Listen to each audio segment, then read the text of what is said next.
Episode 66 to 70। Reema जी गुस्से में चिल्लाने ही वाली थी कि तभी दादाजी गुस्से से बोले, शांत हो जाओ तुम दोनों। बहुत बकवास कर लिया, हर वक्त लड़ते रहते हो। और रीमा बहू, कभी तो घर में शांति रहने दिया करो। दादी जी भी मुंह बनाकर बोली, ये तो जब से इस घर में आई है, अशांति फैला कर रखी है। रीमा जी को बहुत तेज गुस्सा आया। वह गुस्से में पैर पटकते हुए उठी और बोली, मुझे क्या, मैं ही आप लोगों को बुरी लगती हूँ। जा रही हूं मैं यहां से। और रूम की तरफ जाने लगी। तभी दो सर्वेंट भागते हुए आए और बोले, सर सर, बड़े सर के साथ बहुत बड़ा हादसा हो गया है। उनकी कार।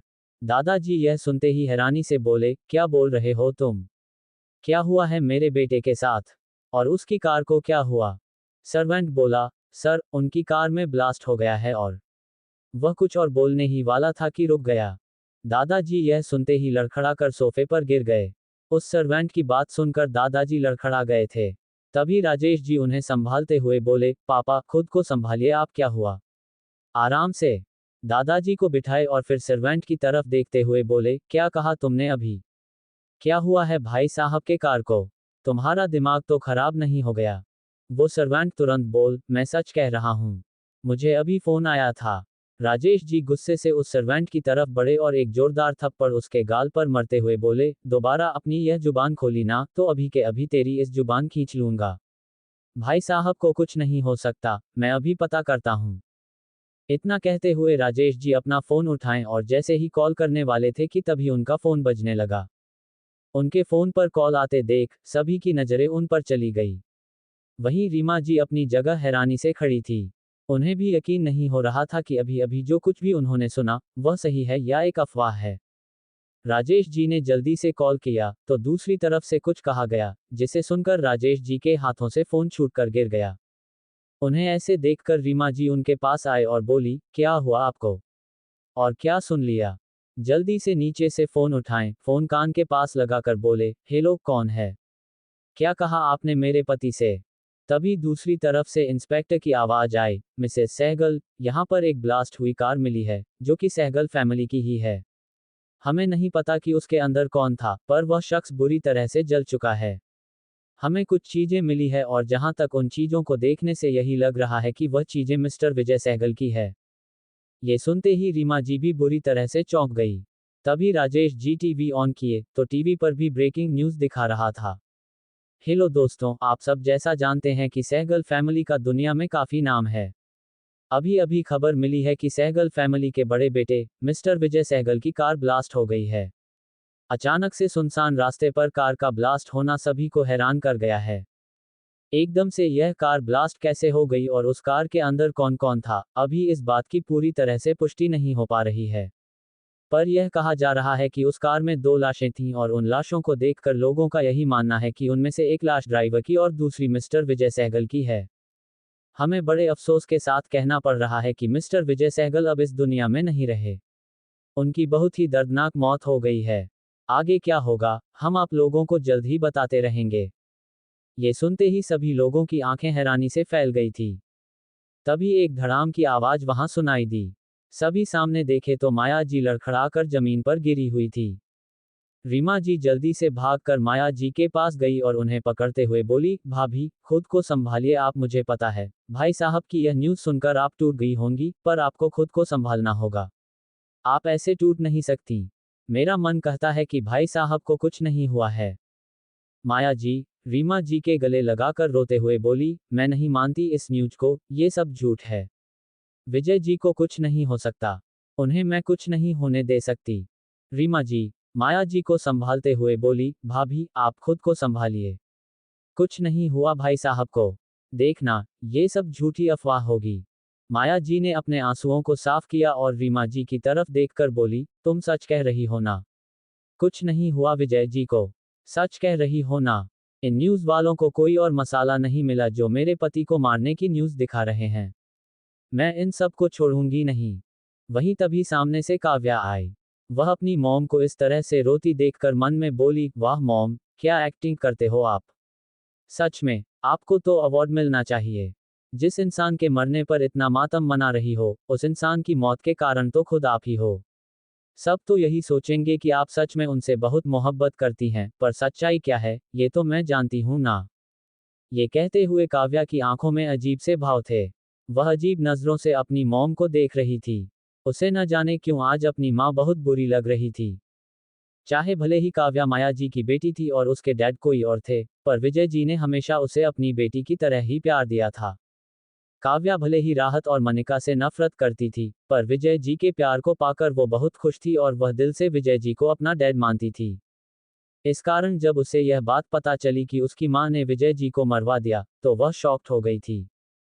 हालांकि वह तो जानती थी कि उसकी मॉम विजय जी के साथ कुछ करने वाली है, पर उसे यह नहीं पता था कि उसकी मॉम इस हद तक जाएंगी।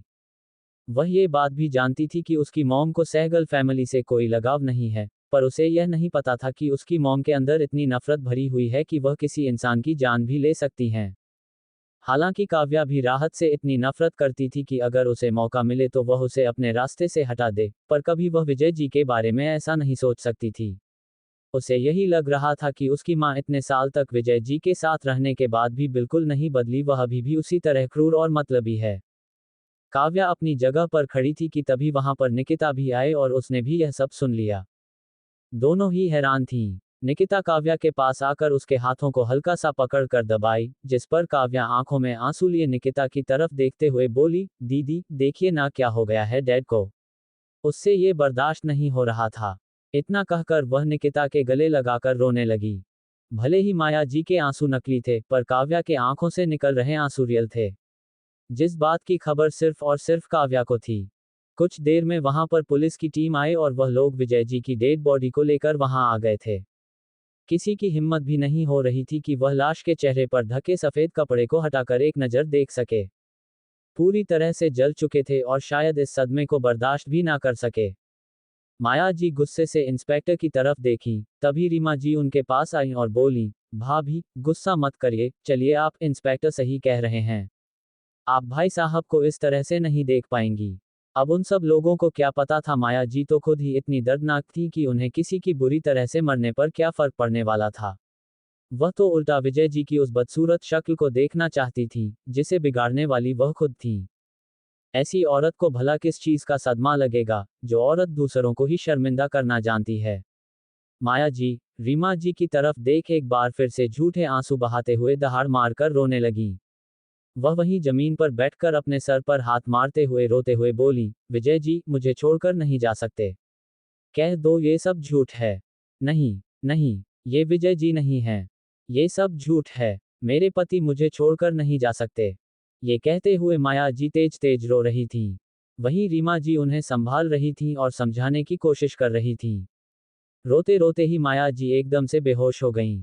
उन्हें ऐसे बेहोश देखकर राजेश जी जल्दी से उन्हें उठाकर कमरे में लेकर चले गए और डॉक्टर को बुलाए। अरे दीदी को क्या हो गया है? वह बेहोश हो गई हैं। कुछ देर में वहां डॉक्टर आया। माया जी को चेक करने लगे। वहां सभी लोग डरे हुए थे। तभी रीमा जी राजेश जी के पास गईं और रोते हुए बोली, भाई साहब को तो हमने खो दिया। दीदी को कुछ हुआ तो हम सब नहीं बच पाएंगे। राजेश जी रीमा जी के हाथ को पकड़ते हुए बोले, तुम चिंता मत करो, भाभी को कुछ नहीं होगा। वहीं रूम के अंदर माया जी आराम से बैठी अंगूर खा रही थीं। सामने खड़ा डॉक्टर हैरानी से उन्हें देख रहा था। माया जी डॉक्टर की तरफ देखकर बेफिक्री से बोली, क्या है डॉक्टर, ऐसे क्यों देख रहा है? हाँ, मुझे पता है, तू सोच रहा होगा कि मैं तो वहां बेहोश हो गई थी, तो एकदम से उठकर कैसे बैठ गई। पर्सनली, मैं बिल्कुल ठीक हूँ। वह सब सिर्फ एक नाटक था। और हाँ, तू भी बाहर जाकर सबसे यही कहना कि मेरी कंडीशन कुछ ज्यादा ही क्रिटिकल है, मुझे किसी तरह का कोई सदमा ना दिया जाए और खुश रखने की कोशिश की जाए। समझ में आई बात? डॉक्टर माया जी की तरफ अजीब नजरों से देख रहा था। तभी माया जी पास में रखे अपने पर्स को उठाती हैं, उनमें से नोटों की एक गड्डी निकालकर डॉक्टर की तरफ उछालते हुए बोली, जाकर ऐश कर। वह डॉक्टर उस नोटों की गड्डी को देख मुस्कुरा उठा और माया जी की तरफ देखते हुए बोला, डोंट वरी मैम, आपका काम हो जाएगा। आप ऐसा करिए, आप लेट जाए। माया जी जो कि अब तक काफी फ्रूट्स खा चुकी थी, वह आराम से बेड पर लेट गईं और बोली, चल ठीक है, तू कहता है तो। पर तभी कुछ सोचते हुए बोली, और हाँ, तुझे मेरा एक और काम करना होगा। दवा तू खुद लाकर देगा। और उन दवाइयों के बीच मेरे फेवरेट फास्ट फूड भी होने चाहिए। और तू वह पैकेट लाकर मेरी बेटी को देगा और उसे सब समझाएगा। उसके बाद मैं सब देख लूंगी। डॉक्टर ने सिर हिलाकर हामी भर दी और फिर तुरंत ही रूम से बाहर चला गया। बाहर सभी लोग बेचैन थे। डॉक्टर को देखते ही राजेश जी पूछे, डॉक्टर कैसी है भाभी? वह ठीक है ना? डॉक्टर राजेश जी की तरफ देखकर सीरियस टोन में बोला, देखिए आपकी भाभी की तबीयत काफी क्रिटिकल है। आप लोगों को उनका खास ख्याल रखना होगा। और हाँ, आप लोग पूरी कोशिश करिएगा कि उन्हें किसी तरह का कोई सदमा ना लगे और उन्हें खुश रखिएगा। वरना अगर जरा सा भी उन्हें किसी चीज का स्ट्रेस हुआ तो फिर हम कुछ कह नहीं सकते कि उनके साथ क्या हो सकता है। इतना कहते हुए डॉक्टर चला गया। जाते हुए वह काव्या को आंखों से इशारा कर बाहर बुलाया। थोड़ी देर में वह एक पैकेट काव्या को पकड़ाते हुए बोला, ये तुम्हारी मॉम की दवा का डिब्बा है। ये तुम खुद ले जाकर दे देना। डॉक्टर की बात सुनकर वह रूम में आ गई, जहां विजय जी की लाश अभी भी पड़ी हुई थी और सभी लोग रो रहे थे। वहीं एक तरफ रूम में आराम से माया जी मस्त होकर बेड पर लेटी हुई थी। दादाजी और दादी जी तो बस अपने बेटे की लाश को देखकर जैसे बिल्कुल बेसुध हो गए थे। दादाजी रोते हुए बोले, जिस उम्र में बेटा एक पिता की लाश को अपने कंधे पर उठाता है, उसी उम्र में एक पिता को अपनी बेटे की लाश उठानी पड़ रही है। दादी जी उन्हें पकड़कर रोने लगी। तभी सबकी नजर सामने की तरफ गई, जहां मनिका और राहत खड़े थे। जैसे ही उन्हें ये खबर मिली थी, तो दोनों यहां आ गए थे। मनिका जैसे ही सामने पड़ी विजय जी की लाश को देखी, तो उसके कदम लड़खड़ा गई। राहत ने जल्दी से उसे संभाल लिया। मनिका रोते हुए बोली, नहीं, डैड को कुछ नहीं हो सकता। हमें छोड़कर नहीं जा सकते। डैड हमें छोड़कर नहीं जा सकते। ये कहते हुए मनिका तेज तेज रोने लगी। वहीं राहत बिना किसी भाव के चुपचाप खड़ी थी और उसकी गहरी निगाहें बस एकटक विजय जी के शरीर को देख रही थीं, जो कि सफेद चादर से ढके हुए थे। थोड़ी देर में विजय जी का अंतिम संस्कार किया गया। राजेश जी ने ये सब काम किया था। राहत अभी भी बिल्कुल चुप थी। वहीं मनिका के आंसू थमने का नाम नहीं ले रहे थे। साथ में काव्या और निकिता भी रो रही थीं। तभी राहत की नजर दादाजी पर पड़ी, जो कि बिल्कुल चुपचाप बैठे हुए थे। वह उनके पास गई और धीरे से उनके हाथ को पकड़कर बोली, दादाजी संभालिए अपने आप को। ऐसे आप नहीं टूट सकते। अगर आप टूट जाएंगे तो बाकी सब लोग कैसे संभलेंगे? दादाजी राहत की बात सुनकर उसकी तरफ देखे। आंखों में आंसू लिए बोले, बेटा आज तक बहुत हिम्मत दिखाई है मैंने। हर बड़े से बड़े तूफान को हंसते हुए झेल लिया। पर इस दर्द को सहन नहीं कर पा रहा। अपने बेटे को खोने का दुख मुझे बर्दाश्त नहीं हो रहा। ये कहते हुए दादाजी की आंखों से आंसू गिरने लगे। राहत ने उनके आंसुओं को साफ किया और बोली, बस करिए दादाजी। बहुत रो लिए आप। अगर आपके बेटे ने इस तरह से आपको रोते हुए देखा, तो उनकी भी आत्मा को शांति नहीं मिलेगी। आप क्या चाहते हैं, आपके बेटे की आत्मा को शांति न मिले? दादाजी राहत को गले लगाकर रोने लगे। वहीं राहत के दिमाग में बहुत कुछ चल रहा था। उधर रूम में माया जी बेड पर लेटी हुई थी और उनके बगल में रीमा जी बैठी थी। वह पूरे टाइम उनकी देखभाल कर रही थी। माया जी की ऐसी हालत देखकर रीमा जी उन्हें छोड़ ही नहीं रही थी। उन्हें ये डर लग रहा था कि कहीं माया जी होश में आएं और एक बार फिर से किसी बात का गहरा असर पड़ गया तो उनकी तबीयत बिगड़ जाएगी। वहीं माया जी, जो कि बेहोश होने की एक्टिंग कर रही थी, आंखें बंद किए हुए लेटी थी और अपने मन में सोच रही थी, ये रीमा की बच्ची यहाँ से जा क्यों नहीं रही है? मेरे पेट में चूहे दौड़ रहे हैं। मुझे भूख लग रही है, पर यह औरत यहाँ से जा ही नहीं रही है। कितना ड्रामा करती है ये। अरे जाना, सब बाहर रो रहे हैं, तो तू भी जाकर बाहर रो। कौन सा तू मुझसे इतना प्यार दिखा रही है, जैसे मैं तेरी कोई सगी बहन हूं। माया जी मन ही मन रीमा जी को कोस रही थी। वही रीमा जी तो माया जी की देखभाल के लिए पूरे टाइम वहीं बैठी थी और इसे देखो। इसे क्या पता कि मैं एक्टिंग कर रही हूं। हालांकि रीमा जी भी कोई बहुत अच्छी इंसान नहीं थी, पर वह माया जी जितनी खतरनाक और क्रूएल भी नहीं थी। उनके अंदर अभी भी थोड़ी बहुत इंसानियत बची हुई थी। इधर सब लोग विजय जी के जाने के गम में डूबे हुए थे, तो उधर माया जी बेड पर लेटे हुए मन ही मन अगला प्लान बना रही थी। उन्हें अब इस दुख और मातम के माहौल से भी चिढ़ होने लगी थी। पर उनकी नजरों में सिर्फ एक ही मकसद था, सबको अपने कंट्रोल में रखना और सबसे बड़ी बात, राहत और मनिका को हर हाल में नीचे गिराना। तभी रूम का दरवाजा धीरे से खुला। काव्या अंदर आई। उसके हाथ में वही डॉक्टर द्वारा दिया गया पैकेट था। रीमा जी ने उसकी तरफ देखा और पूछा, क्या हुआ काव्या? ये क्या है? काव्या ने धीमी आवाज में जवाब दिया, डॉक्टर ने दिया है, मम्मी की दवा है। बोला इन्हें यही खिलानी है, और बीच में कुछ और चीजें भी हैं जो उन्हें पसंद हैं। रीमा जी ने पैकेट लेकर देखा और सिर हिलाया, फिर बोली, ठीक है, मैं देखती हूँ। काव्या माया जी के पास जाकर बैठ गई। उसने उनका हाथ थामा और बोली, मम्मी, प्लीज पापा चले गए, अब आप ही हमारा सहारा हो, प्लीज जल्दी ठीक हो जाए। माया जी को ये सुनकर थोड़ी देर के लिए अजीब सा महसूस हुआ, लेकिन उन्होंने तुरंत अपने चेहरे पर उदासी और बेचारगी नकाब ओढ़ लिया। धीरे से आंखें खोली और टूटी आवाज में बोली, काव्या बेटा, तू आई देख ना बेटा, तेरे डैड हमें छोड़कर चले गए, और देख ना मेरी हालत कितनी खराब हो गई, मुझे बहुत ध्यान रखना पड़ेगा। काव्या ने सिर हिलाया, हाँ मम्मी, आप चिंता मत कीजिए, हम सब हैं आपके साथ। माया जी ने धीरे से उसका हाथ दबाया और कहा, बेटा, डॉक्टर ने जो दवा दी है वो रखना, और हाँ, बीच में जो खाने पीने की चीजें हैं वो भी दे देना मुझे, डॉक्टर ने कहा है उससे मेरी तबीयत जल्दी ठीक होगी। काव्या ने पैकेट रीमा जी को पकड़ा दिया और बोली, मैं बाहर दादी जी के पास जा रही हूँ, आप ध्यान रखिएगा मम्मी का। काव्या के जाते ही माया जी ने हल्के से आंखें खोली और रीमा जी की तरफ देखकर मुस्कुरा दी और अपने मन में बोली, देखा रीमा, कैसे सब मेरे आगे पीछे घूम रहे हैं, एक बार फिर मैं इस घर की रानी बन गई हूँ। और अब जल्दी ही सारी प्रॉपर्टी अपनी काव्या के नाम करवा लूंगी और उन दोनों बहनों को एक फूटी कौड़ी भी नहीं मिलेगी। कुछ देर बाद राहत मनिका को अपने साथ लिए वापस अपने घर आ गई थी। वह दोनों जैसे घर में इंटर हुए तो उन्हें वहां सोफे पर बैठी उनकी मासी दिखी। असल में राहत की मासी एक एनजीओ में काम करते हैं, इसलिए कल रात वो वहीं रुक गई थी। आज सुबह जब आई तो मनिका और राहत नहीं थे। मासी सोफे पर बैठी रो रही थी। तभी मनिका उनके पास गई और उनके गले लगकर रोते हुए बोली, मासी, मॉम के साथ डैड भी चले गए, मासी हम अनाथ हो गए।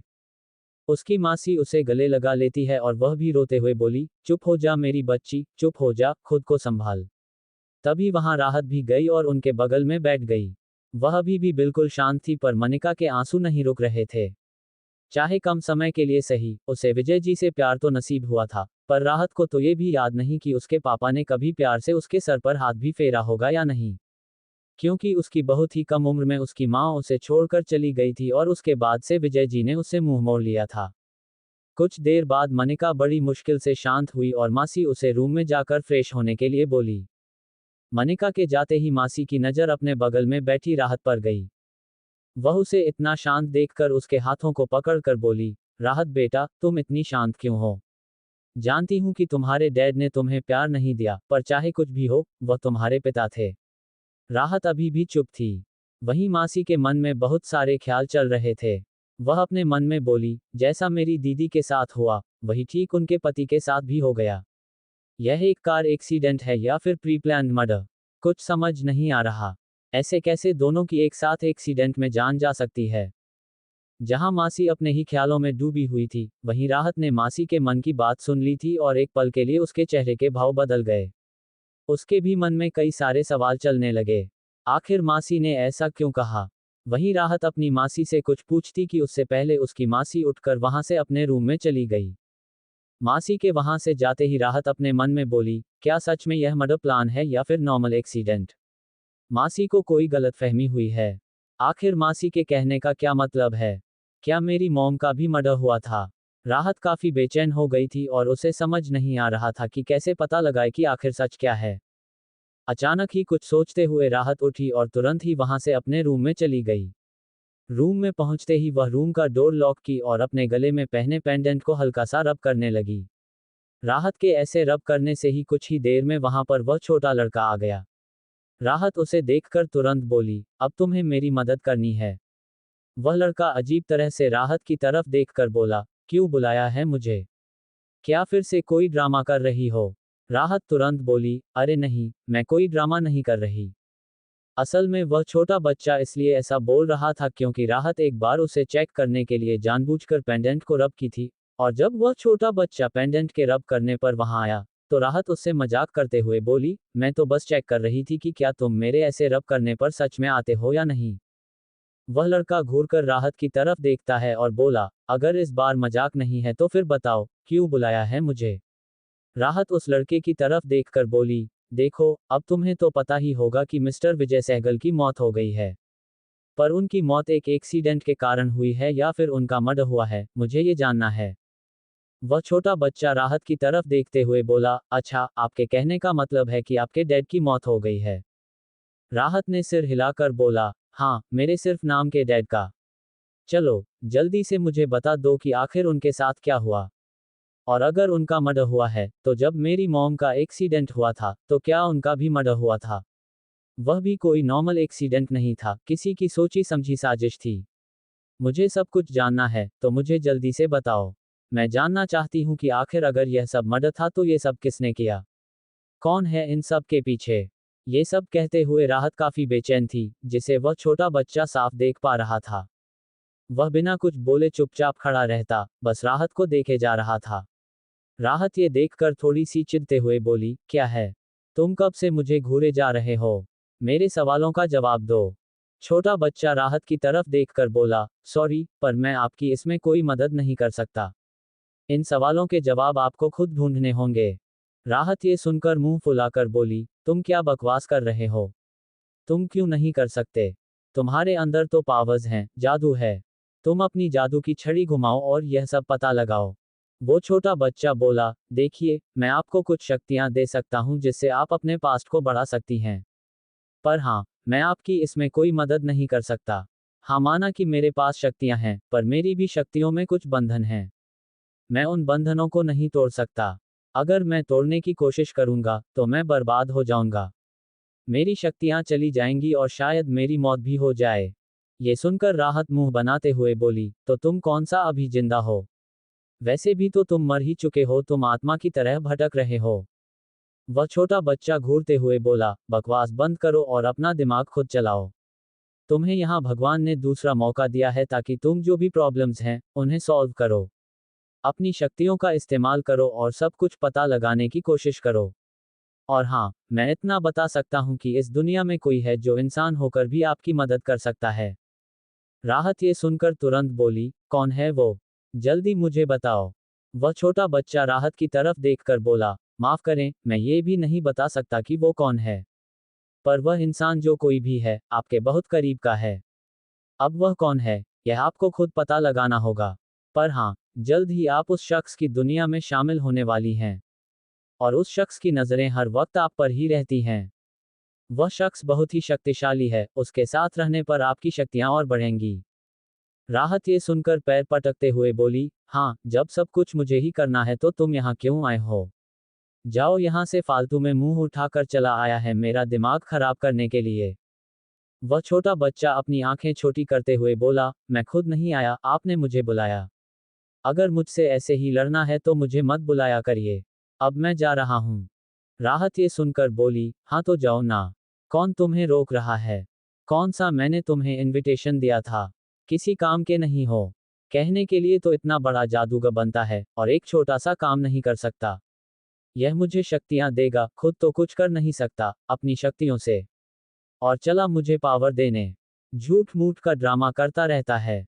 मैजिक पावर दिखाता रहता है, किसी काम का नहीं है। ये सब कहते हुए जैसे ही वह पीछे मुड़ी, तो वह छोटा बच्चा जा चुका था। ये देखकर वह जाकर बेड पर बैठ गई और खुद में ही बड़बड़ाने लगी। उसे अब समझ नहीं आ रहा था कि आखिर वह शख्स कौन है जो उसकी मदद कर सकता है। कौन है जो उसे सच्चाई तक पहुंचा सकता है। आखिर उस छोटे बच्चे के कहने का क्या मतलब था? वह मेरा कोई करीबी है।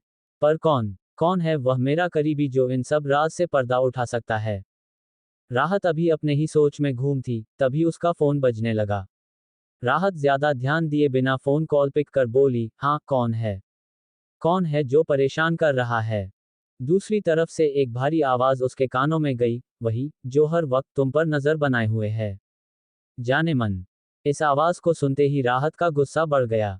वह अपने हाथों की मुट्ठी बनाते हुए बोली, क्यों छछूंदर कहीं के? तुम कब मेरा पीछा छोड़ोगे? और तुम्हें मेरा नंबर कैसे मिला? वहीं दूसरी तरफ मोक्ष सोफे पर आराम से बैठते हुए गहरी सांस लेकर बोला, अब अपने ही जानेमन का नंबर मेरे पास नहीं होगा तो और किसके पास होगा? वैसे भी किसी का नंबर निकालना कोई बहुत बड़ी बात नहीं है।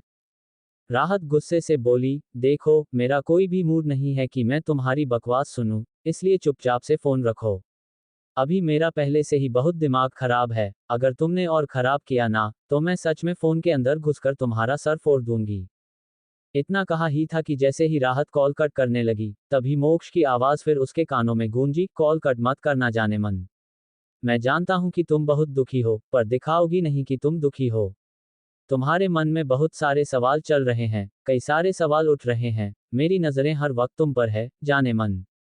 राहत गुस्से से बोली, अच्छा, इतना ही तुम्हारी नजर हर वक्त मुझ पर है, तो जरा ये भी बता दो कि इस वक्त मैं कहाँ हूँ। मोक्ष हल्का मुस्कुराया और बोला, अपने रूम में बेड पर बैठी हुई हो और गुस्से से अपने हाथों की मुट्ठी बना रखी है। चेहरे पर गुस्सा साफ है और गाल भी गुस्से के कारण लाल हो गए हैं। राहत ये सुनकर बिल्कुल हैरान हो गई। वह अपनी नजर इधर उधर घुमाते हुए चारों तरफ देखने लगी। ये सब करते हुए वह बहुत बेचैन थी। तभी मोक्ष की आवाज उसके कानों में गूंजी, ओ जाने मन, इधर उधर देखने से मैं तुम्हें नहीं देख जाऊंगा। परेशान मत हो, मैं जहां हूं तुम मुझे नहीं देख पाओगी। बस इतना जान लो कि तुम मुझसे नहीं बच सकती। मेरी नजरें हर वक्त तुम पर हैं। राहत गुस्से से बोली, तुम्हारे पास इतना ही फालतू टाइम है, तो ठीक है, मेरा एक काम करके दिखाओ। क्या तुम पता लगा सकते हो कि मिस्टर विजय सहगल के साथ जो भी हुआ, यह एक नॉर्मल कार एक्सीडेंट था या फिर उनके मर्डर की प्लानिंग की गई थी? जरा मुझे पता लगा कर बताओ, तो मैं जानूं कि तुम बहुत पावरफुल हो। मोक्ष हल्का मुस्कुराते हुए बोला, अगर मैं तुम्हें बता दूंगा, तो मुझे क्या मिलेगा?